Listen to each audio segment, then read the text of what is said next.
Hello, everybody. This is Carsten Ley from Asia PMO with a new episode of our podcast, Transform Your Organization.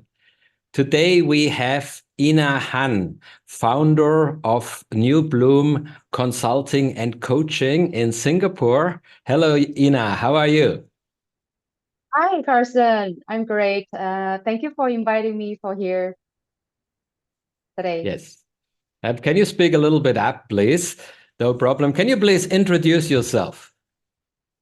Sure. My name is Yina Han. I'm the founder of New Bloom Consulting and Coaching. I'm a former HR VP at Nike, where I have worked for 10 years. Now I'm working as HR consultant and career coach to work with organizations and help working professionals to find their authentic career path with clarity and confidence. That's amazing. Yeah. And I saw already a lot of your work. We met on amazing events in Singapore. Thank you for that. Yeah.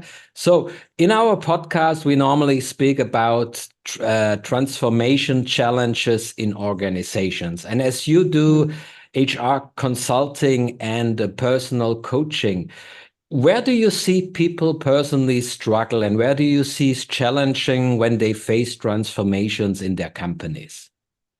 Yes, all the time. All the organization we call one thing not change is change. So from my experience and in the organization, I do see that the three key struggle and challenges.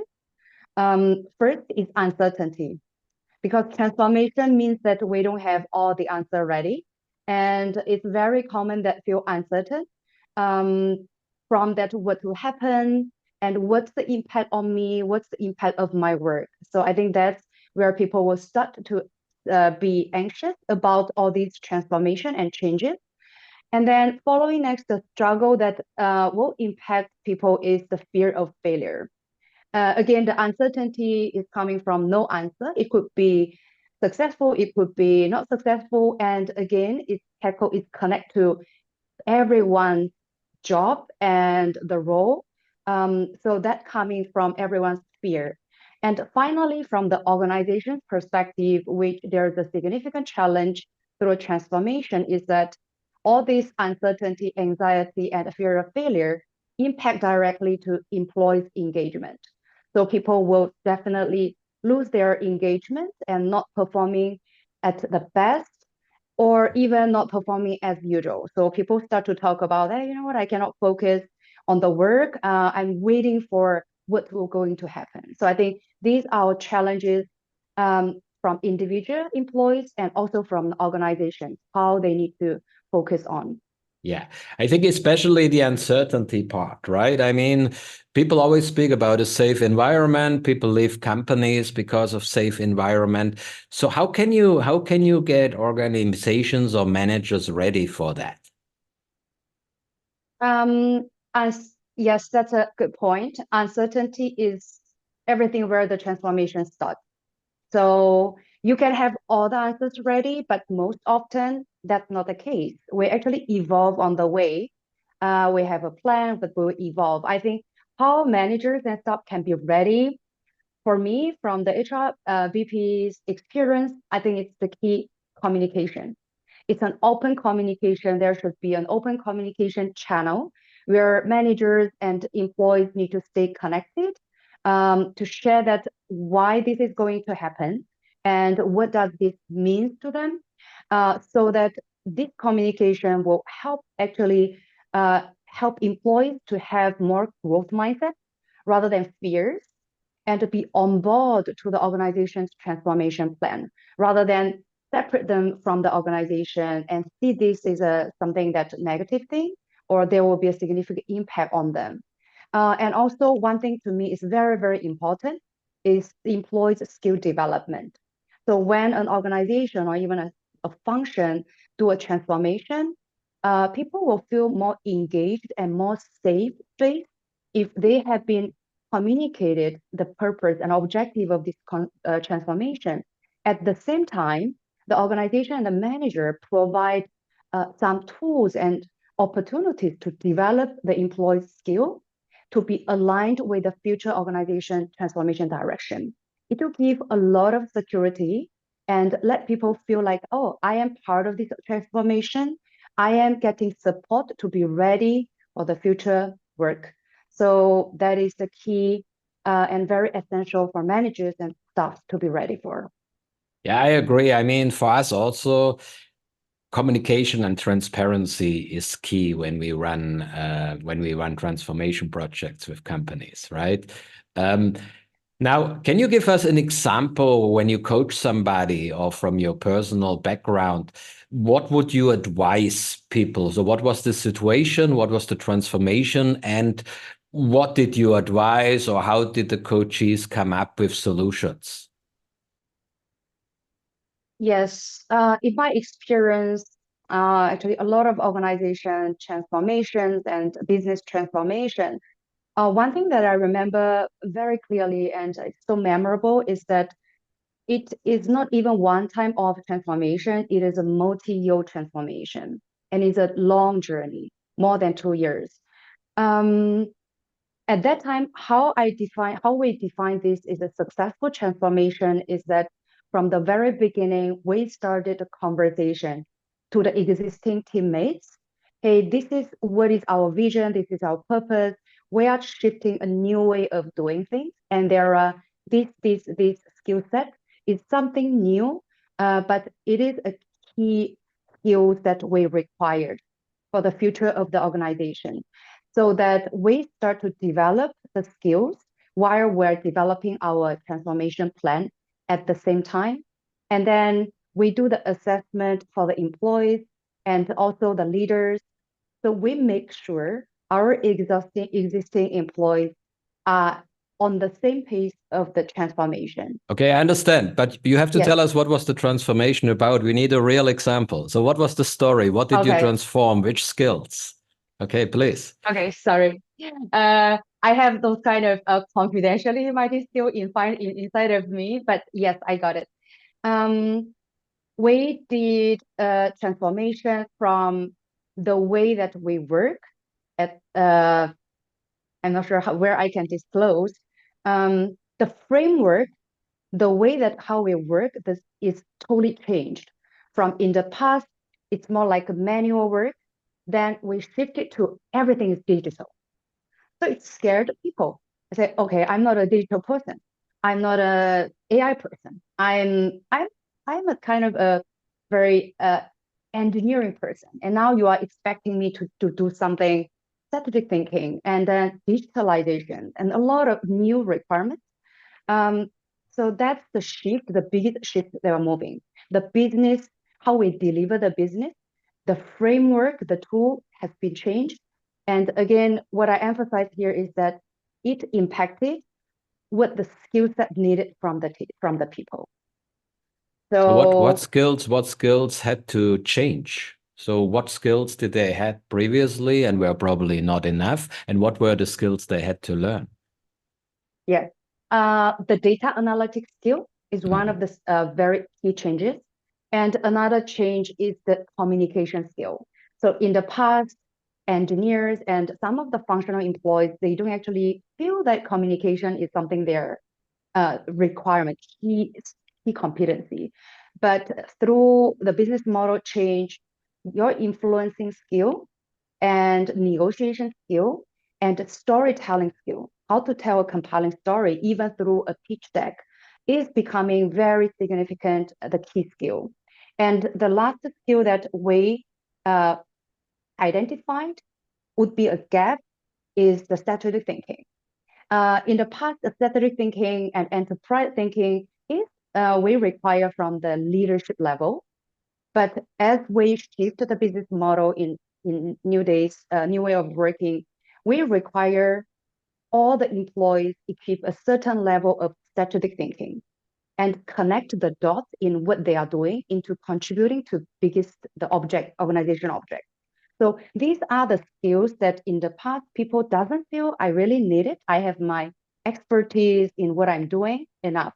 But this is more the competency skills that we require for everyone to equip in order to deliver the work to contribute to the organization's success.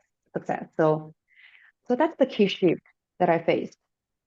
Yeah, we see that also, and I fully agree with that. We see that a lot nowadays, especially as we do agile transformation and more projectized work in companies, more on the hard skill side, not so much on the coaching side like you. And we see that a lot of people are not ready to think outside their department or to think about goals from the company, rather their little KPIs here and there, right?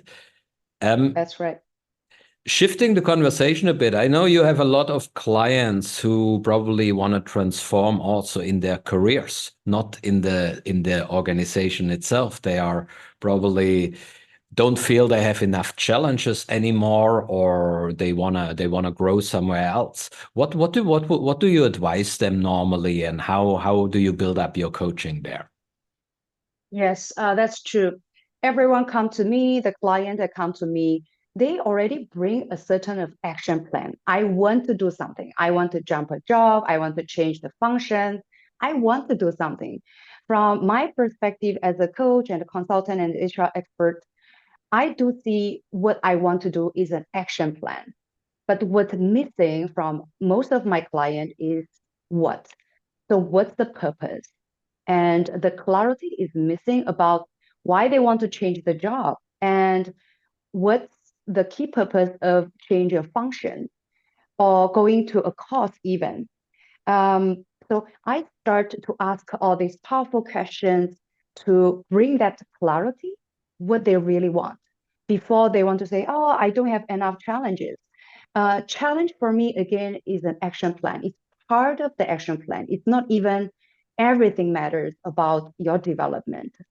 So I take a pause and put them back to the fundamental question, what's the purpose here?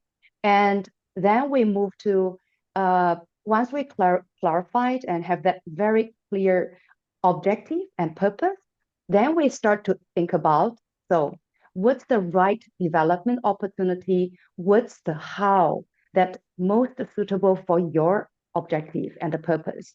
So then it comes to a conversation.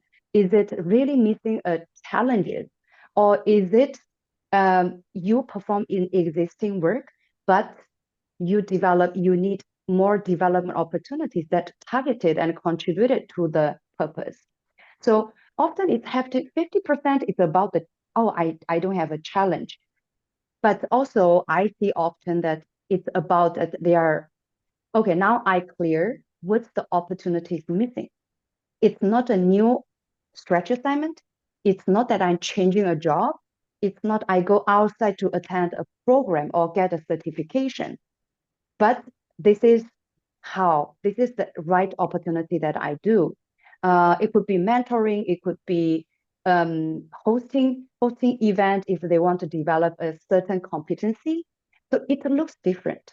So that's what I will normally work through with my client to identify and to clarify the purpose, and then analysis, what's the right opportunity. And then third, finally, if it is really you require a new challenge, and exactly what's the challenge you are looking for. Is it from the project? Is it from in-person interactions? Is it from networking outside of organization? It's look different. Yeah. And that's true. I mean, people are very, I mean, we see it in companies, but also outside companies. People are very fast frustrated with what they do and they want to change the doing. Yeah. And they really miss the why and how. And I think you do a very good job in them to maybe even sometimes prevent people to change, right? I mean, when people come, they want to change the job. Yes. They maybe don't see opportunities in the current job, correct? That's exactly true, especially in organization in the corporate structure. People start every conversation with their senior leadership. Hey, leader, I need a stretch opportunity. I need new challenges. But again, what's missing here is that what I want, and I identified what's the right opportunity. I think this is the right challenging opportunity for me. I think that's the conversation, a meaningful development conversation should happen. Yeah. Yeah, I mean that, and that's great, right? That people see a purpose and not just jump jobs or change. And a lot of times when people just change, they are not more happy than before, right? They just think That's the right. change itself make them happy, but they don't see the wider picture on that. Yeah, yeah, Yes, yes. So yeah. purpose, objective is something that is really critical for every transformation before even start. Yeah. And I have to say, from my personal story, I Mm, was a long time a project manager in companies, and then I got ambitious. I wanted to be a PMO leader. I wanted to be a director of PMO. I got the vice president of customer experience cross-functionally. And mm, while I, of course, enjoyed career moves into VP and C levels, and I'm happy that I have them in my CV, I honestly miss being a project manager sometimes. I think mm, I was most happy on a mid-management work, I have to say. mm. Yeah, because it was very I, hands-on. And sometimes the higher you uh-huh, go into C level, the more you are stuck in meetings and you delegate tasks. Do you also see that sometimes people are very ambitious to rise because that's the pressure of society that every 2, 3 years we should exactly. rise. But maybe some people which are more hands-on, they're actually more happy in mid-management or in specialist jobs. You see that sometimes? Off is every time. So you pointed out the keyword of the society and how the external world, the outside of me, the society and the people, maybe the culture of the background, the family, they shape in a way of the what success look like. It is a higher title. It's about who you are in an organization. What's the title? What's the role, the broader role that you are doing? But again, it always happens that I thought if I climbing the ladder higher and higher, it looks great and people recognize me and people look at me as, wow, this is a very successful person and very experienced and expertise leadership. But it's always happened that after I go that role, I realize that I'm not happy as before. The title is bigger. It The looks paycheck is fancier. bigger. It looks The great. paycheck is Oh, bigger. wow, Yeah. definitely. Yeah, That's why we do it, exactly. right? Not only the title, the Yeah. paycheck. But Sorry. then the suffering start from there. No, it's perfect. So then the suffering and the stress start to happen. Then people start to lose. Oh my God. I thought this is everything that I wanted. I dream about this. After I had landed this opportunity, I feel everything is miserable. And people fall sick, people fall stressful, the mental well-being, a lot of things that happening. And that's the moment that people come to look for a coach like me and say that, oh, I feel something is wrong and something is missing, but I don't know because I have been told through my education from my family that I always need to be excellent person. I need to be good student. I need to be in a good company. I need to be a higher role. That's so-called people define success. But I know what's wrong. So again, that's actually tagged to what we have just discussed, right? What is the advice about challenging opportunity? So I will bring back to that conversation, very foundation, but most critical thing. What do you really want? What makes you happy? Yes, money can make people's life very convenient and you can buy a lot of things. But it also bring a lot of stress. So the question to everyone have their unique purpose and unique happiness where it's coming from. I know Carson that you like watch the game, and I can see that excitement and happiness from you when you talk about what you love to do. Everyone have their uniqueness in what bring their true happiness. And it's not like you can 100% to it, but what you are doing should align with what makes you truly happy. And like you mentioned, project management, it brings you a lot of happiness, while the vice president level is not really so. So what's possible that we bring, I'm saying that you need to stay in the job that forever, but within your organization, within the reality, there's always a better and better possibility and opportunities to align your purpose and align your paycheck and align the fulfilling life as well. Yeah. Yeah. So What? that's why I feel nowadays more and more people look for a coach to find that clarity. Yeah. What I found in my case personally, to have a conclusion here, I'm Yeah. rather a vice president or a PMO lead in a startup, because in a startup I can be still very hands-on. I think it was not the title who made me a little bit less hands-on. It was more a very corporate and structured environment. So I see title is still okay, but maybe the environment can also change. So people can switch their careers from corporate to startups, for example. Yeah. Yes, I love that idea. If I can share one conclusion here, and very important experience is that when people like me, when I am in my real authentic path, the pathway, I feel everything that I'm doing, every interaction that I make with even new connections, it is such a joyful and delightful experience. So-called that you mentioned that the environment I'm in. So with the moment I am in the right environment that belong to me and really purposeful to me, everything I'm doing start to bring that joy in every interaction, every work that I'm doing. While oppositely, I not I my true pathway is not in this way, climb the ladder or do something. And then you put yourself in that environment, then every day, and people talk to me that, Ina, every Sunday I become very anxious. And I ask why. They said, oh, I am so nervous to go back to workplace. And it seems like they are in the wrong job or in the wrong environment or wrong industry. So that's the experience that people going through are totally different. Mm. Yeah. Yeah. It's it a lot, right? That some people, especially in corporate world, they are a little bit more outspoken, or they want things more aligned. And then we have very, very rigid department structure where you even almost not allowed to speak between departments. And that's a type thing. Other people, they love processes, right? I mean, I also respect that. They say, no, I love that everything has an orderly process. That's also good, but it depends a little bit on the type. Yeah.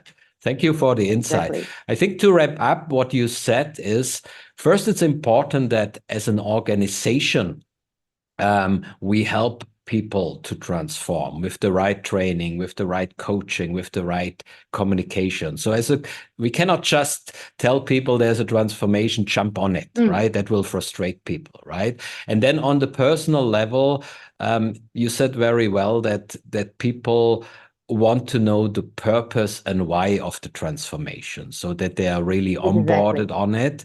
And then when we came to your coaching business, of course, why people want to change career, you help them with clarity. And I think that's very clear, right? Because maybe sometimes we even Yes, don't have to change. So you can be also a great coach for companies to prevent changes, maybe. Just kidding. Yeah, but exactly. to hold Yes. people. Yeah, I think that helps a lot too. So thank you very much for having you on the show. I enjoyed the conversation. Thank you and have a great day. Thank you so much for having me here.